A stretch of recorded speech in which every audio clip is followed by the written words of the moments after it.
सचमुच में ये ठान लें कि मेरे को 40-45 साल के बाद नौकरी नहीं करनी, तो आप कर ले जाओ, लेकिन उसके लिए तपस्या फिर करनी पड़ेगी, फ्रूगल लाइफ जीनी पड़ेगी शुरू के 15 साल।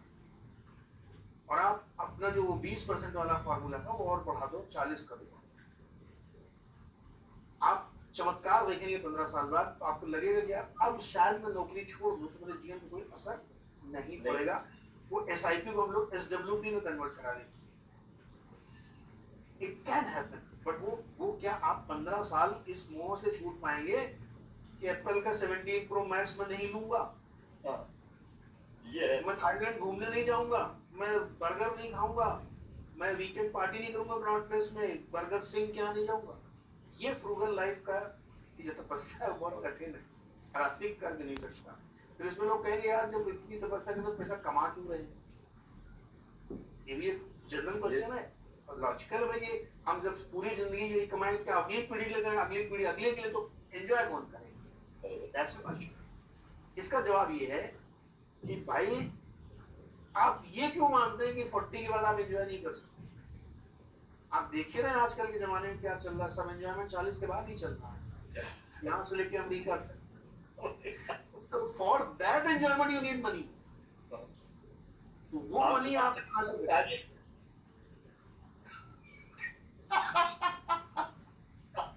तो ये मत सोचो कि मैं 35-40 का हो गया तो अब मैं एंजॉय की लाइफ खत्म हो। रियल एंजॉय तभी शुरू होता है, सेकंड चाइल्डहुड तो 40 के बाद ही शुरू होता है। और वो तपस्या आपको करनी पड़ेगी और वो कर सकते हैं। अगर अर्ली रिटायरमेंट होना नहीं होना तो फिर आप पहले दिन से ही पार्टी करो, क्या दिक्कत है। So this is the investment journey and how to do it. लेकिन एक बिना करे इसके गुजारा नहीं है, मतलब इसको करना, अपने मरने से स्वर्ग की प्राप्ति होती है। करना खुद ही पड़ेगा भाई।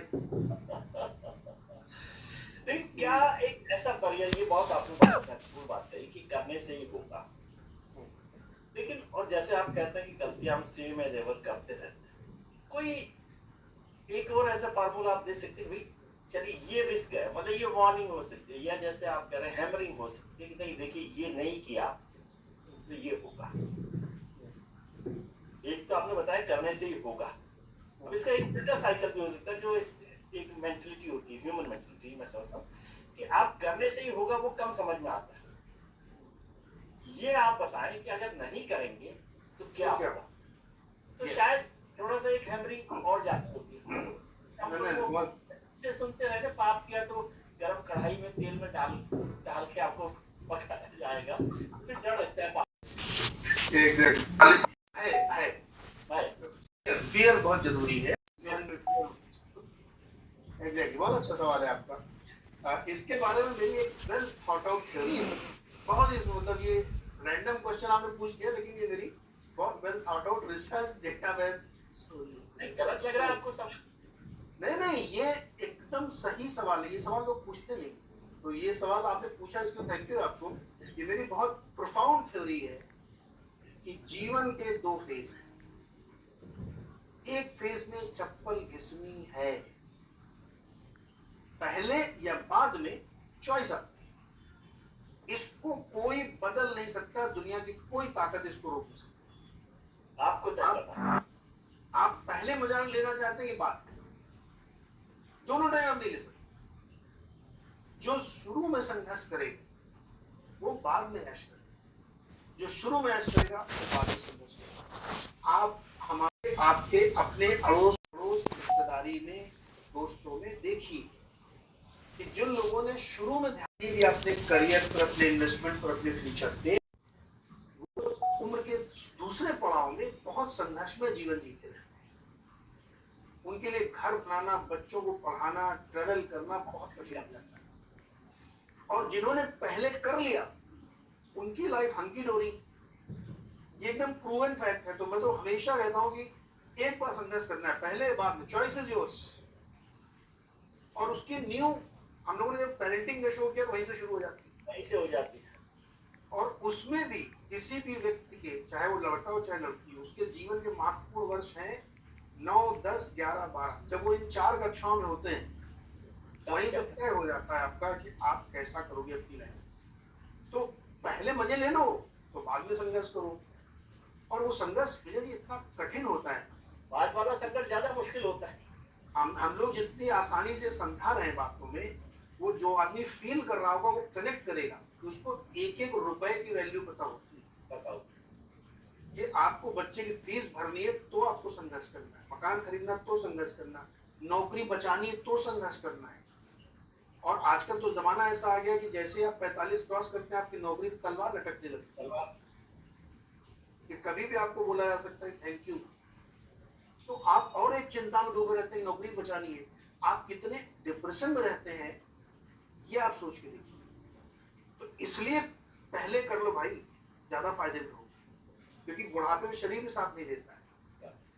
बॉडी एजिंग का फैक्टर भी आपको, आप लोग सोचो सेकंड में कितनी समस्या है। एजिंग का फैक्टर, बच्चे बड़े हो रहे हैं, रिस्पॉन्सिबिलिटी बड़ी हो रही है। ज्यादा संघर्ष जो है बड़ा मुश्किल है।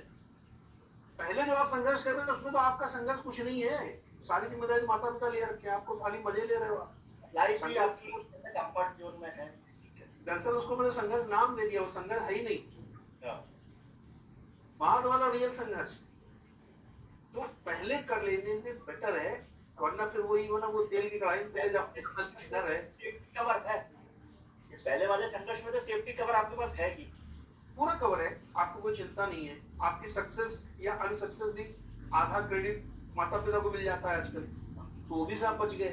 तो शुरू में आप संघर्ष कर लीजिए, वरना बाद में लाइफ बहुत टफ हो जाती है। और जिस तरह से आजकल महंगाई बढ़ रही है, जमाना खराब हो रहा है, तो उसमें कहा जाता है कि आप के गरीब होने और अमीर होने के बीच में एक मेडिकल बिल का फर्क है, बस बहुत तेल वही हो जाता है, खत्म हो जाता है। इतना इशारा लोग आराम से समझ सकते हैं कि आप कितने ज्यादा चैलेंजिंग टाइम में जाने वाले। तो मुझे लगता है ये वाला उल्टी थ्योरी देके मैंने थोड़ा डरा भी दिया। बहुत अच्छा वार्निंग वाला दिया। एक चीज और सर, आपने जितना बताया उसमें एक चीज और होती है, बहुत सारे लोग कहते हैं हम लोग कर रहे हैं, लेकिन हम जितना सेव कर रहे हैं, महंगाई जैसे बढ़ रही है या जो भी होता है, तो वो एक आइडिया लोगों को नहीं होता कि 25 साल बाद क्या चाहिए सेविंग में। तो इसका भी कोई आप फार्मूला कह सकते हैं या यही फार्मूला से चल सकता है? नहीं, इसका एक फार्मूला है। फार्मूला क्या है? वो कि आपने बचाया, लेकिन आज तो वो कुछ मायने का ही नहीं है।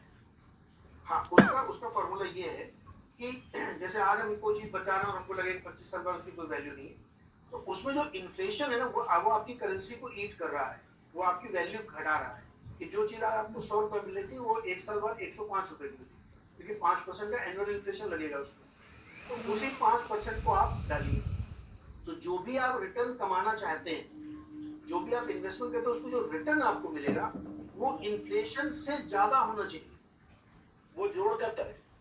एग्जैक्टली, अगर आप कहीं भी निवेश कर रहे हैं तो वहां का रिटर्न मिनिमम 12-15% होना चाहिए, क्योंकि जो 5-6% तो इन्फ्लेशन में चला जाएगा और 1-1.5% टैक्स में जाएगा, तो आधा ही बचेगा एक्चुअली।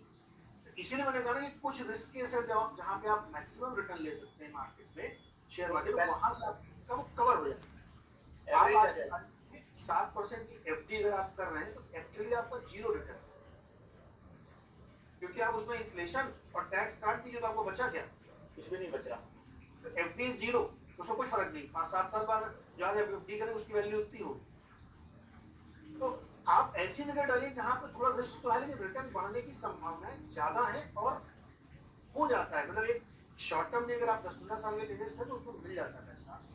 तो इसलिए वो फार्मूला है कि इन्फ्लेशन बीटिंग रिटर्न होना चाहिए आपको, तभी 25 साल में आप संतोषजनक पैसा मिलेगा। नंबर 1।